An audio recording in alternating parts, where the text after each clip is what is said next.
Good morning, everybody. Hopefully, you're having a good start to your Thursday. And I got a good one for you today.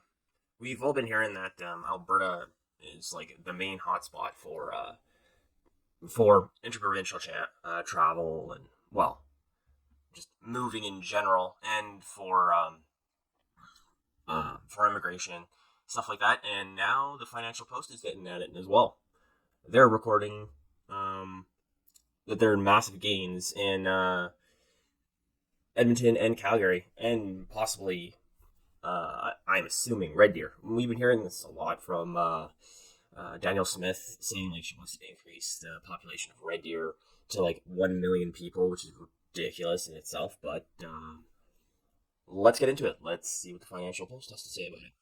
So, from the Financial Post, Alberta most popular among Canada's interprovincial migrants. Statistics Canada says. Alberta has overtaken British Columbia as the most popular destination for people looking to migrate from one province to another, with most of its major cities recording net gains, according to a new report, Statistics Canada says.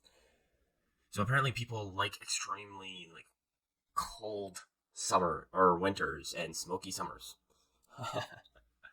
No, it does get to minus 40 degrees Celsius here during the winter, and but it also has the most sun.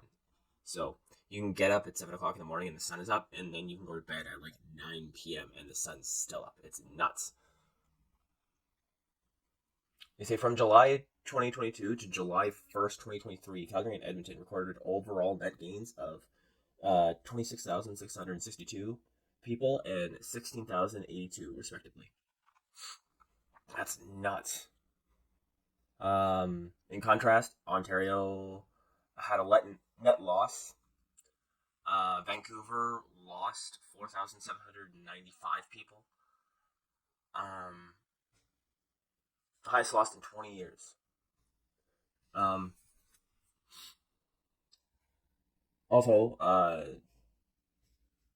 they have a local here saying people tend to move to places where there are more jobs and housing costs are lower. Now, yes. So yeah, they say people tend to move to places where there are more jobs and housing costs are lower, which is true. They are lower here in Alberta. Problem is, a lot of those houses are kind of out in the middle of nowhere, and well, not that far out in the middle of nowhere, but they're quite out there. And property taxes are increasing, so while things are low right now, and you can buy houses for cheaper, property taxes are higher. So that might be a little bit of a chink to the armor of moving to or to Alberta. Also, about the jobs. Calgary had, I think it was last month. It was either the month of April or March, where their jobs actually went down. Let me see. Yeah, so I just went to the job board here on the Government of Canada or Alberta's website, and it looks like the job gains have been fickle of late, I guess. Yeah, fickle of late. How they call it. So in January 2024, it looks like there was around probably 4%, 3.54% ish. It's a little bit difficult because the chart I have is a bar graph where it goes from 0 to 5%. So thanks, Alberta, for making everything easy. But and then yeah, it spikes like we all heard. It spikes in about, yeah, we'll say February, but then it starts going down again during March, and back down to about 3.5%, and in April it's about 3. I'd say 8. But because of those things, yeah, you buy a house here, it's still pretty expensive, but then all your money is gone, and then you lose your job and all of your money is gone because you can't pay off your mortgage, right? So that's the one thing you do have to watch for. They say the agency's annual report on sub-provincial areas provides crucial information on population growth of large cities. The report also shows overall population growth in each area, including births, international migration, pretty much everything. It also says that this growth is mainly due to the rising number of temporary residents, such as students, temporary workers, and asylum seekers.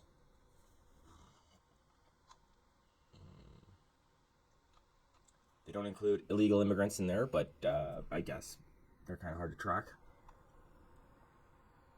Overall, Canada's census metropolitan areas grew at a rate of 3.5%, which outpaced the country's growth rate of 2.9%.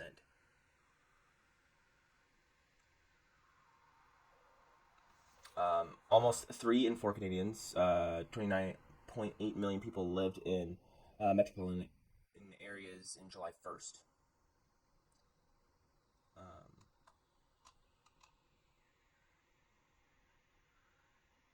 They say, for example, the CMAs of Toronto, Montreal, and Vancouver reported a net loss of 93,024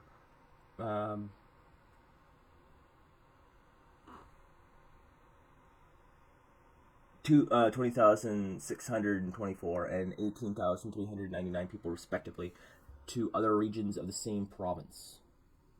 The population in rural areas grew 1.1%, which is below the overall growth of Canada. Kind of crazy thing with this Financial Post article is I actually found another one that was said like the exact same thing, but it had charts. And of course, because of my great planning skills, I did not notice this one didn't have any charts. So that sucks. About how many people in like Edmonton are asylum seekers, how many are students, international students, how many are Canadian born, or I mean not Canadian born. How many are born in that city, and yeah, it looks like our cities are growing at a massive rate, and it is ridiculous. I think from what they said, in 1 year, say Calgary, because it's the greatest jump, and it's it's our biggest city in Alberta. They say it gained 26,000 right here. These 26,662. And then say like it's all family of fours coming in. Let's just assume that. So that'll be 6,665 families in a year coming to Canada. So the record homes we've built, I believe, in about a year is about 19,579 houses. And if there are 26,000 people coming in, hopefully all of them are 4 people families, because then yeah, we got tons of homes for that. But unfortunately, I don't think that's the case. I think a lot of it's probably going to be single people, or couples. I don't think people are moving their whole families unless it's immigration. But so I believe that this is going to become a problem because once Calgary, Alberta, and Edmonton hits its boom and bust cycles, because it usually does. That's kind of their economy, and when all of these jobs go away, all these people, or there's going to be a lot of people that are up for mortgages and have new mortgages, or just moved here from some random places that need a place to go, and they're going to leave. And all of these houses that are built for them, all the restaurants that are open because of them, are going to be abandoned. and when they go back to their province. And usually this is how it is. Usually, like, I've seen a bunch of places where it's like people from Newfoundland and Labrador come here for um, the oil jobs, and then when the oil and like new restaurants are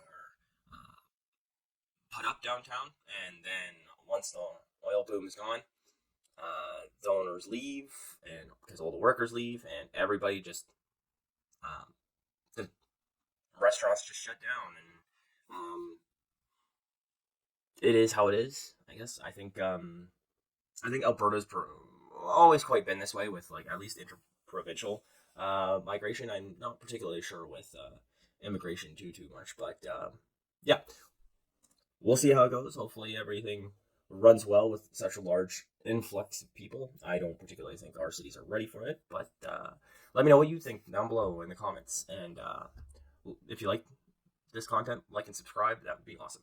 And have a good day.